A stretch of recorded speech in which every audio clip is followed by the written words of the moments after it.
There's just one thing missing. What's that? A fork. I know. I was like, yeah. Literally. What's barbecue? You got to eat it with your hands, right? I guess you're right. Oh, you know what? Yeah. If that's the case, when in Rome, here we go. Well, I mean, you got to get a little bit of everything. You got to get some avocado in there. No, man. Leroy and Lewis, in just a few short years, this food trailer has transformed into a full-on brick and mortar, won a Michelin Star, risen the ranks of barbecue. Oh yeah, I put them on a show on Food Network called Best Thing I Ever Ate. But you know what? I'm not here to brag about these guys. I'm here to brag about these guys and eat. Cole Parkman, what is your title here, Cole?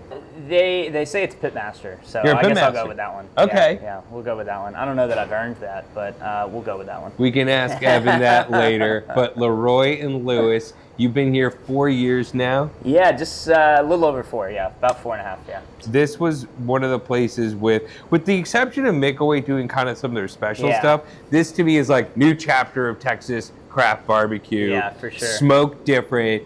And we literally have that here. Beef cheek 2 ways, the barvocado, which isn't just a catchy name, but it is. And we've got smoked beef cheek, kale Caesar salad, kimchi, kale, kimchi. These aren't things you always think about with barbecue. Certainly not. But can you explain this? Yeah, so we've got the beautifully trimmed beef cheeks right here. These come from 44 Farms. 44 is great. They do a lot of stuff here in the state. And again, staying with that kind of ethos of the restaurant of locally and sustainably sourced. You've got Martin's potato bread, really the only thing on the plate that doesn't come from Texas, but Martin's is a really wonderful product. Then you've got our beet barbecue sauce to go with it right here.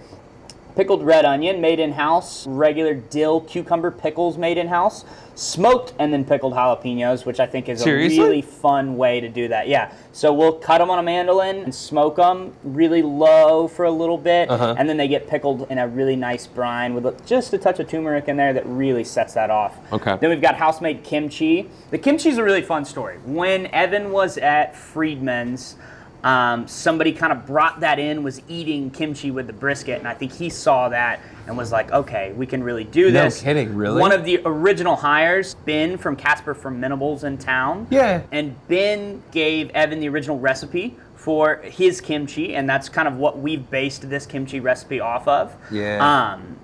This isn't a true ferment. It's kind of more of a quick pickle kimchi, but it's really nice.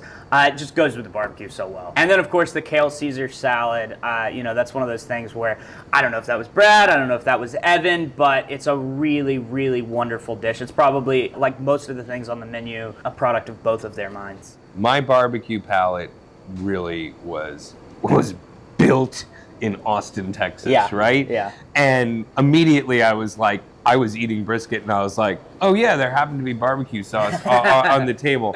I don't often choose barbecue sauce, but if I have to, if I have to, it's going to be this beet one. Oh my God, look at that color on that thing. Yeah, that's nice. Freaking insane. Yeah. The bark is so, I mean, look at that. Yeah. It's like a pois. There's a pois that's jealous of this. No, man. I mean, beef cheek's amazing, right? It's almost offal-like, Yeah. It's, would you even call, it's from the cow's head. There's this intense mineral flavor plus the smoke. Well, I really think the biggest part is the stickiness of it, right? Mm-hmm. There's almost nothing that's that sticky. It's that texture that you really, it's the spider grain of it, and then really all of the fat that's in there. These are beautiful and one of the most marbled pieces of beef I've ever seen. I love the way it's cooked down too, because sometimes like beef cheek at the Mexican restaurant, it can be really fatty, it can be kind of gristly too. This is like, I don't know, there's a finish on here. It almost looks pastrami-like. It does. I always tell people if they want to cheat on pastrami, just cook beef cheeks. I've been eating my fair share of brisket over the last 30 plus hours. This is a refreshing take, but that's equally rich and indulgent. But there's just that intensity to it too. Yeah. I understand what you mean. It's like, I feel like this falls somewhere in between super fatty Toro rich brisket and then lean. I know like what you right mean. in between there, I know what you mean. Sauce, just to humor them. Yeah. It is really good. It's really good. It's a lot of balance in there, which is nice. And then just a touch of beet juice to give that beautiful red color and really that earthiness, you know. This It really sauce rounds it all out. Dude. I mean, it's got this spice and kick. You know when you get a really good Bloody Mary? Yeah. That's what this is. Yeah. Quick pickle or quick ferment on the kimchi. What does that mean? So in the same way that these aren't a true ferment, these are cut and then pickled with warm brine poured over them, right? Essentially, we treat that almost the same way, where it's essentially a kimchi vinaigrette that's made, right? You know, Okay. It's still got shrimp and fish sauce, gochugaru, everything that's in there, everything that's normal about kimchi is still in there. And then we weep the cabbage really hard, very salted, weep it really hard, really get all that moisture out of there. Yeah. And then just dress it like that, and then we let it sit in the walk-in for about a week. You get that umami For sure. Yeah. of the fish funk, but it's not like super crazy. Also, I Yeah. think kimchi just works well with barbecue It in does. general. It does because it's really the, you know, if barbecue has 3 pickles, it's the 4th pickle. Yeah. Yeah. You know what? I like that. And I mean, you can literally hear it. Yeah. This is just straight up refreshing. Yeah, for sure.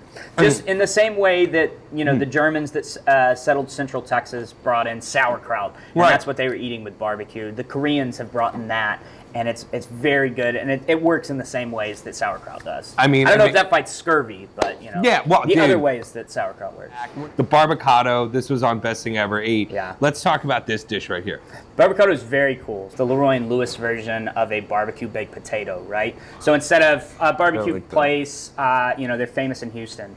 Papa's Barbecue, the chain there. You know, they've got these big, huge spuds, and they'll bake them and they'll pop them open, butter, chopped beef, everything on there. So you kind of look at it like this. This is the same way, but, you know, it's kind of like avocado toast in a sense, too. Brad always said that it was his version of avocado toast, right? So you got a half of an avocado, you got it scored, set on there.